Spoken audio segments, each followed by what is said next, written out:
Listen up, people. They use our people to take our people out.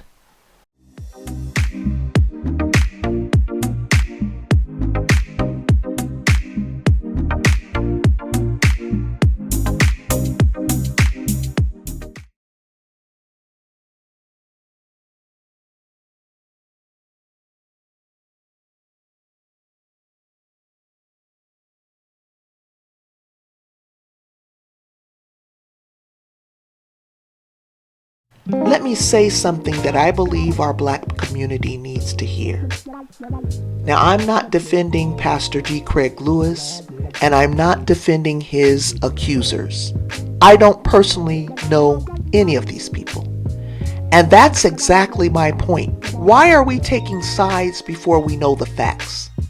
Why are people demanding that this man step down based on allegations that have not been proven in a proper church or legal process? And while everybody is examining Pastor Lewis, who is examining the accusers? Who are these people? What are their motives? What is their history? What is their credibility? Since around 2012, I understand these allegations have come out. We've seen YouTube channels and they devote enormous amounts of content toward Pastor Lewis, his ministry, and the allegations against him. Now let's be clear. If somebody offended me in church, I would address it to them personally. If we couldn't resolve it, I would dust off my feet and move on. I wouldn't spend years building a campaign to destroy that person. So where is that in Scripture? Where does the Bible tell Christians to spend years gathering people together to take somebody down? And here's another question. Why aren't we examining the people doing the accusing with the same intensity we're examining the accused? Now, I know what many of you are going to say, that I'm blaming the victim, right? You know, we have a lot of sensitive issues going on, and I'm not insensitive to that. But what I do know and what I've seen is our history of certain powers that be that use our own people to take our people out. And instead of thinking I'm trying to blame people for going through problems and issues and things that were really private that they feel they are victims of, I'm not trying to do that. I want you all to start using your critical thinking skills and stop getting on the bandwagon of social media. Now, I asked that question, why aren't we examining the people doing the accusing with the same intensity we're examining the accused? We don't do that, and we have a history of not doing that. There's one question, the computer allegations. Now, we're told that a person working on Pastor Lewis's computer discovered gigabytes of photographs and videos, and then those materials became public. Was this person an IT professional, or was he just someone working on computers? Was there documentation establishing when they were placed there? Was the computer forensically examined? Who had access to it? Was consent given to distribute private materials? And if someone was entrusted with another person's private data for the purpose of repairing a computer, what privacy obligations applied to that person? Now, I know you're going to say that doesn't matter because this was the pastor's computer and the photographs and videos were sexual in nature, so this person had a right to distribute it because the pastor shouldn't have had those on his computer. But who questioned all of that? Who determined that that was the pastor's videos or files on his computer? Did anyone investigate that, or did we just take this man's word because it's salacious, it's sexual in nature, and it's something that we can gossip about? These are legitimate questions that we need to critically think instead of just accepting someone's word. Now, I'm still concerned about the privacy obligations. California law for qualifying businesses recognizes privacy rights concerning personal information and restricts certain uses and disclosures by service providers, right? Whether any particular law was violated here is a matter for the actual facts and legal authorities, not for YouTube speculation, but we're not even questioning that side of it. And then these pictures and videos. I've seen what was presented publicly, and that's my limited knowledge based on what they presented. Those pictures look vague and obscure, images blacked out, photographs and videos and voices that are supposedly this pastor. But how do we know that these are not voiceovers? We know that pictures, videos, voices can always be altered. Is anyone questioning that? Or because it looks very salacious and gossipy and, oh, it's sexual in nature, this has to be the pastor doing it. Isn't anyone questioning any of this? An alleged photograph or video isn't automatically proof of who took it, and a voice placed over a video isn't automatically proof of who was present. Now, from what I saw images of women. I didn't see what I would think would be blurred out images of both the pastor and the women. Maybe those exist, I don't know, but if you're trying to make a point and present to the public this is what's going on, I would think I would see images that are blacked out of both the pastor and these women together. I don't know. Now I'm just posing the question here, and for my critical thinking, because of what was presented and what I've seen, I can't just make a big leap and say, oh, okay, these pictures belong to the pastor, that was his voice, yeah, this was him taking these images. How do we know that? There are sexual pictures floating all over the internet that can have been planted on his computer or alleged that they were on his computer. Isn't anyone questioning any of that? And then there's the abortion allegation and the underage issue. All of that needs to be handled the same way. Now, someone made the comment about a woman who had an abortion wouldn't come out publicly and talk about such a private matter if it didn't happen. Well, I have to oppose that and say, yeah, a lot of people come out and talk about private matters, talk about things that to me would seem to be very private or something that's very sensitive. A lot of people can come out and talk about those things and still lie. A lot of people can come out and talk about those things.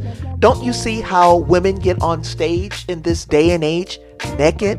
Don't you see how men and women get in front of a video camera and pose on OnlyFans or make pornography and do all of that kind of stuff with no shame in their game? Something that would seem private and sensitive to you may not be that to someone else. So yes, people can come out and talk freely about very private matters, still lie, and still not be credible. So that should not be your foundation on believing that. And again, I'm not trying to blame the victim. I want people to start critically thinking instead of just joining the gravy train. So just because somebody says they had an abortion by that man doesn't automatically make the allegation true. That statement may be serious, it may be painful, but serious does not mean proven. People lie about private matters all the time. People tell the truth about private matters. People have motives we may never know. Again, they use our people to take our people out. So why do we automatically say believe the accusation without asking the legitimate questions about evidence and credibility of the people making the claim? These are serious allegations that folk accept just because someone else said it. We've seen this pattern before with prominent black men, and this is where I want my people to wake up. I believe there are powerful interests in this world that don't appreciate people challenging their industries, their money, their influence, or their culture. Call it what you want. Some people call it the Illuminati. I call it the Luciferian influence, the Luciferians. But I'm asking a question, not claiming I have proof about these particular people, But could some of the people involved in this campaign have connections to organizations, industries, or interests that Pastor Lewis challenged? Could there be people offended by his teachings or series about hip hop? Could there be people offended by what he taught about the Divine Nine and Greek organizations? Could there be personal grudges involved? And if so, why aren't we investigating that side of the story too? They use our people to take our people out. Even people who were once considered his friend need to be examined, not attacked, but examined. If you're going to tell Pastor Lewis to step down, that's a serious position to take. A lot of influencers are saying the same thing, and they don't even know him. We tend to get on the gravy train because we don't want to blame the accusers. Don't blame the victim. But we don't question the motives of what we call so-called victims. You have to question so-called Christians who can spend years holding a grudge, creating platforms, editing videos, gathering people, and collecting material with the apparent goal of tearing another person down. At some point, you have to ask, how can destroying somebody else's reputation become such a consuming ministry? Now, we're talking about Christians. We're called to preach Christ. We're called to teach the word and pursue reconciliation. Doesn't Scripture say that vengeance is mine, saith the Lord? But no one is questioning these people who formed these YouTube channels. No one's questioning these people's credibility. It takes a lot of energy to create videos, edit, and do all of the things that I aforementioned. It takes a lot of time to do that. Shouldn't we question people who may have been offended? Now, maybe some of these sexual allegations didn't happen to these people who build these channels. I don't know them. But I question Christians that spend a lot of time on offense and things that have happened to them, no matter how private, no matter how sensitive, that spends all of that time, I guess the trauma of it all, to create a channel and keep reliving those experiences by gathering all of this evidence, gathering all of these people together to tear this other person that harmed them down. I question that.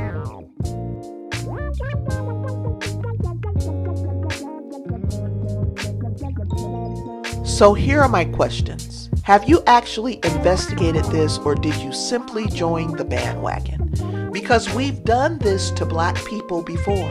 They use our people to take our people out, and sometimes we help them do it.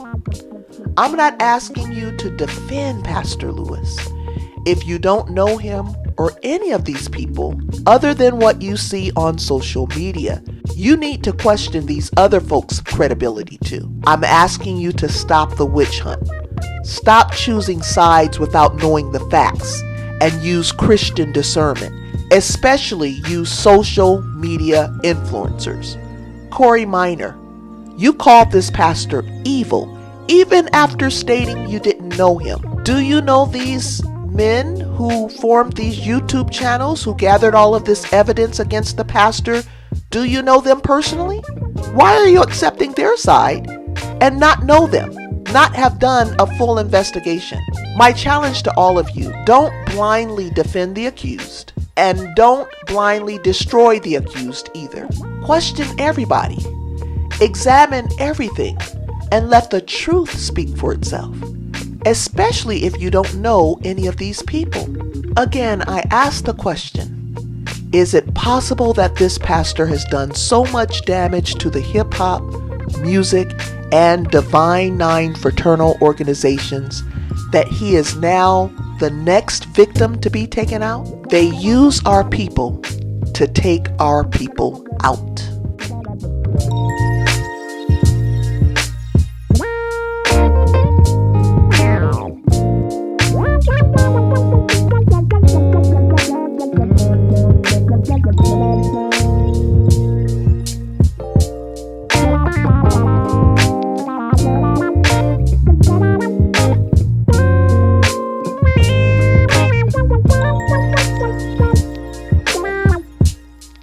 Bye.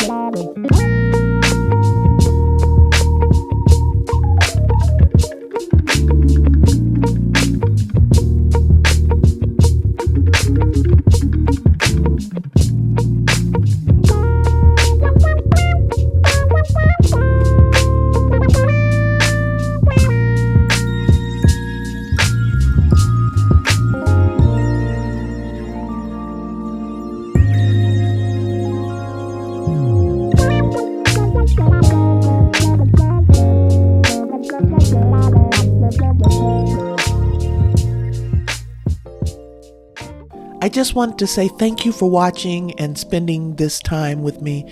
If this message spoke to you, please like the video, share your thoughts in the comments, and consider subscribing. Your support helps this channel to grow and helps these conversations reach more people. I truly appreciate you being here, and I'll see you in the next video.